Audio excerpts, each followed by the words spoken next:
पप्पा, अमेरिकेतील भारतीय विद्यार्थी आणि कर्मचारी अडचणीत येत आहेत का? कसं आहे बेटा, की तुला मी आधीच्या भागात सांगितलं, की भारत आणि पाकिस्तान यांचे जे संबंध आहेत, हे संबंध सध्या ताणले गेलेले आहेत आणि याचा परिणाम आपल्या भारतीय विद्यार्थ्यांवर आणि कर्मचाऱ्यांवर अप्रत्यक्षरित्या होत आहे, हे आपल्याला मान्य करावं लागतं. जवळपास 3.5 लाख विद्यार्थी आपले अमेरिकेमध्ये शिक्षण घेतात आणि 50 लाखापर्यंत जे अनिवासी म्हणजे मूळ भारतीय वंशाचे जे लोक आहेत, हे एकतर येणारे आहेत किंवा ग्रीन कार्ड होल्डर आहेत. परंतु अमेरिकेने वेगवेगळ्या कारणावरून म्हणजे दृश्य स्वरूपामध्ये असं जरी दाखवण्यात येत नसलं तरी अदृश्य स्वरूपामध्ये या विद्यार्थ्यांना जो व्हिसा आहे H1B या व्हिसाच्या संदर्भामध्ये अनेक नियम जे आहेत त्यांनी कठोर आणि कडक तयार केलेले आहे. त्याच्या या नियमाचा परिणाम आपल्या भारतीय विद्यार्थ्यांवर होतो आहे. बऱ्याचशा प्रमाणामध्ये H1B व्हिसा मिळवताना अडचणी निर्माण होत आहेत आणि तिथले जे कर्मचारी आहेत त्यांच्या संदर्भामध्ये सुद्धा मोठ्या प्रमाणावर जे कर आहे ते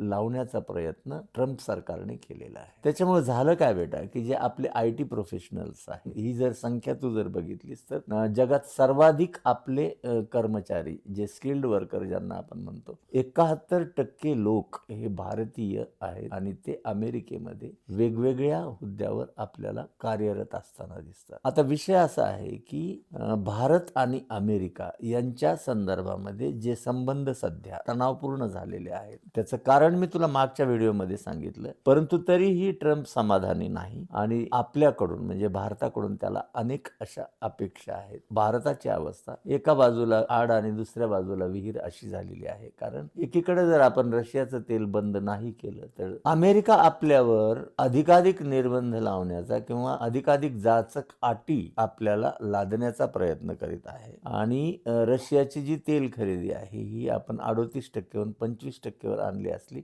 तरी सुद्धा ट्रम्प समाधानी नाही. परंतु एक गोष्ट मात्र समाधानकारक आहे की ते जे काही आरोप करतात की ट्रम्पशी आपले पंतप्रधान नरेंद्र मोदी बोलले नाही, परंतु स्वतः नरेंद्र मोदी याची माहिती देत नसले तरी परराष्ट्र मंत्रालयाच्या वतीनं मात्र मोदी मागच्या 2025 मध्ये 8 वेळा त्यांच्याशी बोललेले आहेत आणि आपलं व्यापार विषयक धोरण जे आहे याच्या संदर्भामध्ये चर्चा चालू आहे अशा पद्धतीची माहिती परराष्ट्र मंत्रालयाच्या वतीनं देण्यात येत आहे. परंतु पंतप्रधान नरेंद्र मोदी मात्र या संदर्भामध्ये उत्तर आपल्याला देत नाहीत. कधीतरी त्यांनी एकदा या विषयावर भारतीयांना विश्वासात घेऊन या गोष्टीची माहिती दिली पाहिजे, तर आपले विद्यार्थी आणि कर्मचारी अडचणीत येण्यापासून वाचतील. आणि ही सध्या परिस्थिती आहे की आपले विद्यार्थी आणि कर्मचारी हे दोघेही अडचणीत आलेले आहेत. लक्षात आलं बेटा तुझ्या?